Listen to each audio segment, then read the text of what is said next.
some of the stuff on the back side of the outline. And really, it doesn't seem like there's maybe as much to kind of go through here. It doesn't look like there's as much material, but inside each of these bullet points is lots of different types of problems. For example, the identities. We saw a lot of different types of identity problems. Trig equations, a lot of different types of trig equations. And then the last few bullet points here, there's a lot of formulas that go with those. And again, a lot of different types of problems for those. So again, it doesn't look like as much material on day 2, but it will be once you kind of put all of that together. So keep in mind that the final, hello there, thanks. The final is multiple choice. So when it says right here, use fundamental identities to simplify expressions, I'm just going to put out to the side here, or maybe up top, that there's no verifying. And that's just because it's multiple choice. I can't really turn that into a multiple choice type of problem.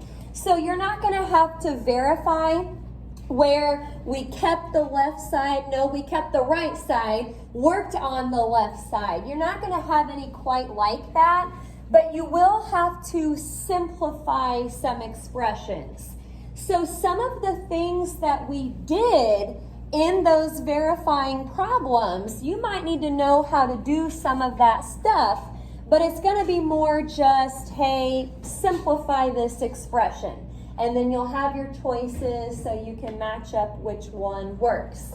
Again, those identities are on the back of Handy Dandy. So you'll be given this on both days. You'll get a Handy Dandy. But what I would do for my cheat sheet is, and then really just to kind of study, I would go back through homework. I just put HW for homework problems and some of the examples in our notes. That would be a good thing to put on your cheat sheet, just examples. Again, the verifying problems. It's not going to say verify, but some of the techniques that we used in those verifying problems could be something that you have to use to simplify. So those would even be fine to put on there, just so you can remember some of the things that we did. Now, probably, I'll go ahead down here to 5.3 stuff now, talking about some trig equations. Notice I skipped 5.2. But once again, I think the 5.2 stuff was verifying, and although the directions are not going to say to verify, you just have to know how to use those identities. I wouldn't even I don't know, I may even go back through 5.2 just to kind of refresh my memory on some of the simplifying types of things that we were doing. As far as trig equations go, a lot of those we had to factor. I may actually put an example. I'm just going to put that out to the side here. Let me throw an example up on the board just to refresh your memory a little bit on some trig equations. So I'm just doing cosecant squared of x minus cosecant of x equals 2. Most of the time with these equations, you want it to equal 0 first. So I would probably subtract that 2 over to the other side. So now it says cosecant squared minus cosecant minus 2 equals 0. And this is kind of like what we would do with x squared x and a number. I'm going to set up a couple parentheses, and I may need to make that a little bigger, I guess. Instead of starting both of my parentheses with x, like I usually do if it's x squared, we're going to start with cosecant of x. Now the signs up there are going to be different. One is a plus and one is a minus. So remember, this is just like nice factoring. Two numbers that multiply to -2 and add to -1, that would have to be a -2 and a +1. So let me go ahead and kind of put under here what these equations would look like. You'll get like a cosecant of x plus 1 equals 0. Cosecant of x minus 2 equals 0. I'm going to try to kind of continue this under here. For this first equation, we'll have to subtract the 1. So cosecant of x equals -1. Now I take my handy dandy and I look at the table for all of the places where cosecant is -1. I'm scanning the cosecant row and I only see a -1 at 3 pi over 2. So that's one solution, but I'm not done yet because I haven't really finished this side. If I add 2 to that, it's going to say cosecant of x equals 2. So now I'll look at handy dandy to see where cosecant gives me a 2. And there's a couple places. I've got pi over 6 and 5 pi over 6. So there's 3 solutions total. Keep in mind, sometimes one side doesn't give you anything, but the other side does. That doesn't mean no solution. If you still get something from one of those, then that's fine. That'll just be what your solution is. I also kind of want to do, this is still section 5.3 stuff right here, solving equations.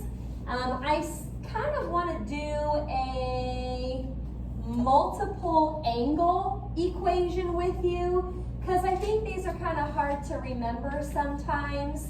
So one last example out to the side here.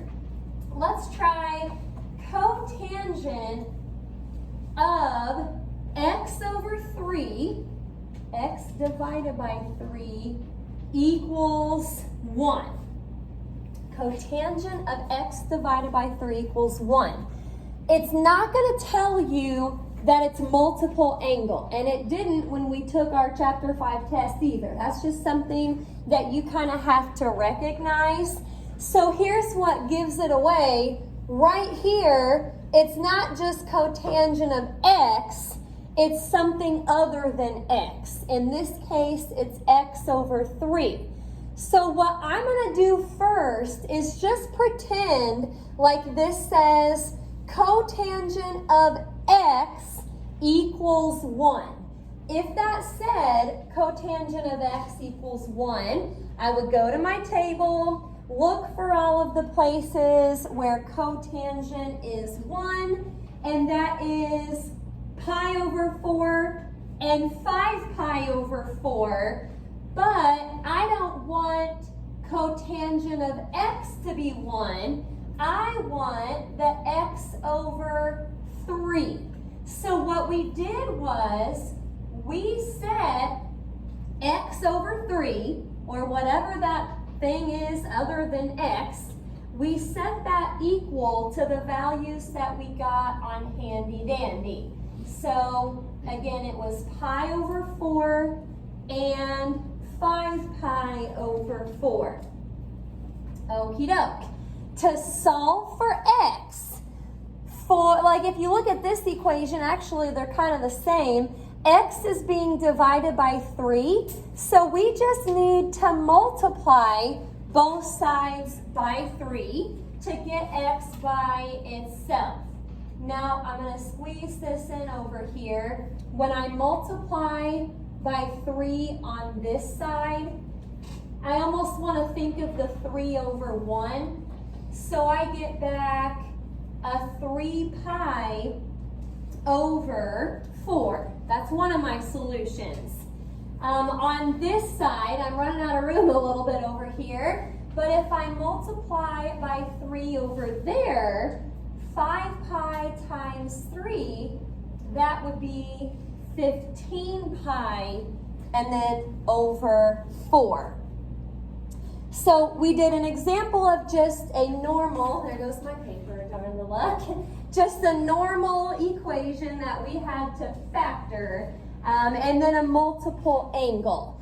Now, that's a good couple of review problems, but remember, what we do in class is probably not everything that you'll want to know. So, might be a good idea to go back and put some more examples of those on your cheat sheets. Any questions about the trig equations that you can think of? All right. Well, sum and difference formulas, I may not do a whole lot of examples from these last few bullet points because this is the stuff that we just learned in trig. But just reminding you, with the sum and difference formulas, there were 6 of them, and you'll want to put these on your cheat sheets. I guess I'll try to I won't put the whole formula up here, but I'll try to put a few things to help you remember what you're looking for when you go back through your notes. It was sine of u plus v, cosine of u plus v, and then tangent of u plus v. Those are the sums. But then also sine of u minus v, cosine of u minus v, tangent of u minus v. If you don't have your notes anymore, or you can't find it or something, let me know. I can get those printed to you, but you'll have to have them on your cheat sheet. So make sure that you do that at some point. Now, the law of sines, zoom out a little bit here. Remember, that was for solving oblique triangles. We had like little a over sine of big A, little b over sine of big B, and then little c over sine of big C. I think I've probably got some papers to pass back to you today. Probably our quizzes, I think, over 6-1 and 6-2. So you'll get those back to see how you did. Just remember, law of sines, you only use 2 of those ratios at a time. And then it's like a proportion once you set it up, so you'll cross multiply. The only thing is, you have to know everything about one of your variables in order to use the law of sines. So remember, that was kind of what led us into the law of cosines in 6-2. If you had an oblique triangle that you were trying to solve, but you couldn't do the law of sines because you didn't have enough information, then you went to the law of cosines. Now, there's no way I'll probably fit all of those formulas on this paper, but I just want to remind you, there's 6 formulas that go with the law of cosines. We had like the standard and the alternative formulas, I think that's what we call them. One group was for solving sides, little variables up front. The other group was for solving angles. Those had the capital letters out front. So again, I'll get those quizzes back to you here so you can see how you did. A lot of formulas though for day 2 here. A lot of stuff that will fill up your cheat sheets. Any questions about anything that we talked about there? Examples are a good thing to put on those cheat sheets, especially for day 2. So for, the rest of the day today and, tomorrow and Wednesday also, you'll be able to work on your cheat sheets. So you have those ready to go. Also, the recommended review on each side. Like I mentioned, I'm not going to collect those for points, and I know that makes you think that you shouldn't do them. But the best way to study for this is to go back through and do some practice problems. On the final, I usually try to put some that are real close to those, some of them maybe even exactly the same. So it's very highly recommended that you do those.